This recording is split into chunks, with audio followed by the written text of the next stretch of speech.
మందిరము మన కోసం, మనము మందిరం కోసం. దేవునికి మహిమ కలి.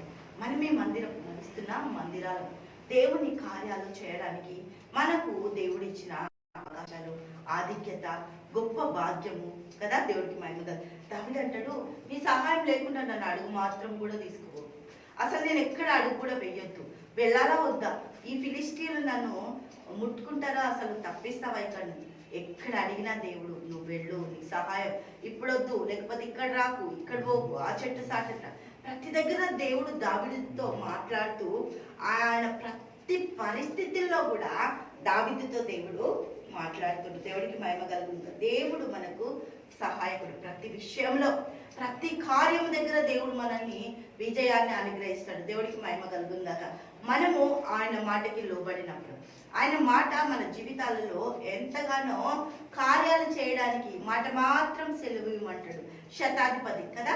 లూకాసు వార్త 7వ అధ్యాయం.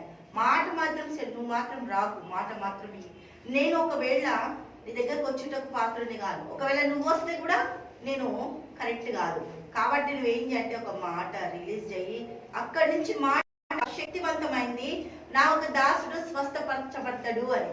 దావీదు అంటాడు, నువ్వు నాకు తోడు లేకపోతే అసలు నేను ఏమీ కూడా చేయను. కీర్తనలు 27వ అధ్యాయం. కీర్తనలు 27వ అధ్యాయము 1వ వచనం.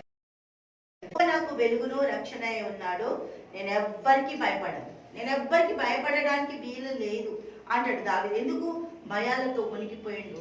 భయాలతో ఎంతగానో తన జీవితాన్ని భయ కూపములో నుంచి బయటికి, భయంకరమైన శిల, భయం కలిగించే శిల, సౌలు అటువైపు వీళ్ళు ఇటువైపు, అక్కడి నుంచి దేవుడు తప్పించింది. ఈరోజు నీ పరిస్థితికి ఏ అవకాశాలున్నా, ఏ ఆధిక్యతలున్నా, ఏమి నీవు నీ పరిస్థితి అంతటికి కారణం హల్లెలూయా ఏదైనప్పటికీ దేవుడు ఒక విడుదల ఇవ్వబోతుండు, విజయం ఇవ్వబోతుండు. ఇక్కడ దావీదు అంటుండు, నేను ఏం భయపడ. హల్లెలూయా దేవునికి స్తోత్రం. యెహోవా నా ప్రాణదుర్గం, నేను ఎవరికి భయపడతా, నా ప్రాణానికి అధికారి ఆయన, నా ప్రాణం ఆయన చేతుల్లో ఉంది, నా ఒక ప్రాణానికి ఆయన కంచె వేసి పెట్టిండు. హల్లెలూయా.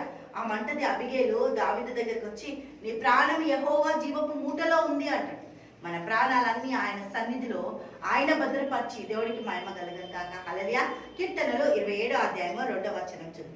నా శరీర మాంసం తినుటకై దుష్టులు నా మీదికి వచ్చినప్పుడు, నన్ను బాధించే శత్రువులు నా మీదికి వచ్చినప్పుడు, వారు తొట్టరిల్లి కూదిరి. నాతో యుద్ధము చేయుటకు దండు దిగినను, నా హృదయము భయపడదు. నా మీదికి యుద్ధము రేగినను, దీనిలో నేను ధైర్యం విడ. ఎందుకు? నా ధైర్యం నా దేవుడే. దేవునికి స్తోత్రం. నా సహాయం నా దేవుడే, నా ఆశ్రయ దుర్గము నా దేవుడే. ఆపత్కాలంలో ఆయన పర్ణశాలలో నేను దాక్కుంటా, నన్ను దాస్తాడు ఆయన. దేవునికి స్తోత్రం. ఈరోజు నీ జీవితానికి కావాల్సిన ప్రతి అవకాశాలలో దేవుడు నిన్ను భయంకరమైన పరిస్థితి ఉన్నా ఆ పరిస్థితిని దాటించి నిన్ను దాయగలిగే సమర్థుడు నీ దగ్గర ఉన్నాడు. దేవుడికి మహిమ కలుగుగాక. ఎవరి సహాయం వల్ల నేను యుద్ధంలో గెలవలేను, నా ఒక దేవాది దేవుని సహాయం వల్లనే శూర్య కార్యములు చేస్తా, నేను గొప్ప కార్యములు చేస్తానని దేవాది దేవుడు హల్లెలూయా మనకు చేయడానికి ఇష్టపడుతుండు. దావీదు ఒప్పుకోవడానికి ఇష్టం. ఈరోజు మనం ఒప్పుకున్నప్పుడు మన జీవితాల్లో కావాల్సిన ప్రతిదాన్ని ఆయన సమకూరుస్తాడు. దేవుడికి మహిమ. సహాయం ఆయనే, నా దేవుడు నా సహాయకుడు ఎబెనేజర్ అయి మన పట్ల సహాయం చేస్తుండు. దేవుడికి మహిమ కలుగుగాక. హల్లెలూయా. తండ్రి యేసయ్యకి మన స్తోత్రాలు, గొప్పది అద్భుతంగా ఆశ్చర్యకరంగా స్తోత్రాలు చెల్లిస్తున్నాం తండ్రి. ఎబెనేజర్ అయి ప్రతి విషయంలో నా తండ్రి, ప్రతి కొండ, ప్రతి లోయ, ప్రతి పల్లము దాటడానికి నీ కృపను అనుగ్రహించి దావీదును హెచ్చించి నిలబెట్టినట్టు ప్రభా, నీ బిడ్డలమైన మమ్మల్ందరినీ కూడా ప్రభా, వాక్యం వింటున్న బిడ్డలందరినీ కూడా నువ్వు దీవించి ఆశీర్వదించి యేసు నామములో ప్రార్థిస్తున్నాము తండ్రి. ఆమేన్, ఆమేన్, ఆమేన్.